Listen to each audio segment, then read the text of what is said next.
Well, the Dallas Fed warning that U.S. home prices could plunge as much as 20% in the hottest U.S. markets. Joining me now is former Debbas managing partner, is Romer Debbas managing partner, Pierre Debbas. Pierre, good to see you. Thank you for being here.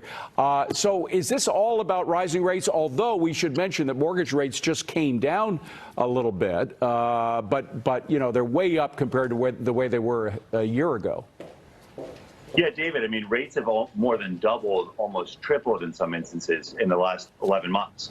So, you know, what is that creating is that we have a market now that the sense of urgency has been completely sucked out of the market. And transaction volume is going to plummet significantly. Now, the Dallas Fed's predicting a 20% decline in values. We haven't really seen interest rates, impact pricing much yet at all this year. And, you know, what we're all predicting is that the Fed will have another rate increase in the next, end of this year, beginning of first quarter of 2023. But at the end of the day, they're going to start seeing that we completely have a stalemate in the housing market and other sectors of the economy. And, most of us are predicting that there'll be some kind of scaling back of these increases, potentially even, interest rate reductions. And we're going to be sitting here, probably second half of next year with maybe activity being sparked again if rates drop and, consumers see that I still have an opportunity to go, store a relatively low interest. You know who it's killing? The monthly costs are killing young home buyers. There are many of them that are just priced out of the market. They can't afford to pay 75% more in monthly costs for your house upkeep and a mortgage from what they were paying a year ago. They just can't do it. So all of those young folks who are hoping to buy their first house are really getting slammed. Yeah, I can tell you, unfortunately, what we're seeing, we have a real estate law firm in Manhattan, and we have the largest residential practice in the country.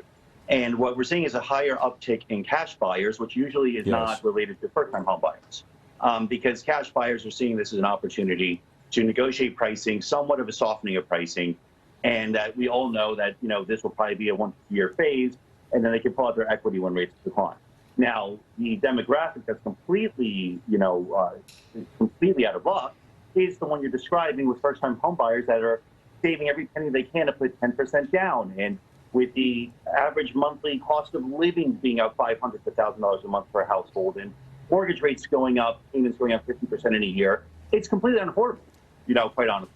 And it's really sad because I don't think that that's the intent of scaling up these rates and reducing the pricing appreciation activity in housing, but that is a harsh reality of what's happening. And recessions are really tough on housing because people don't buy houses if they're not sure that they're going to keep their job. And so far we've had this job surplus, but that looks to be shrinking. Yeah, it certainly looks to be shrinking, and I think that that's going to be for, again, the foreseeable future given the state of the economy. I'm a small business owner, and we're all trying to predict, what will happen with the labor markets and what's going to be happening, next year in terms of current employment staff. And everybody is, everybody's treading cautiously at the moment. And you're right, that does impact housing because the people in the job market are going to be worried about job security and not want to commit necessarily to parting with a significant amount of liquidity and additional carrying costs. Yeah. Well, gird your loins. It's going to be a tough year to come, that's for sure. Pierre Debbas, Romer Debbas, good to see you. Thank you very much for being here, Thanks, Pierre. David. Appreciate it. Well, stocks dragging lower as the Fed hints at more rate hikes to come. Stay with us. More Cavuto, Coast to Coast, right after this.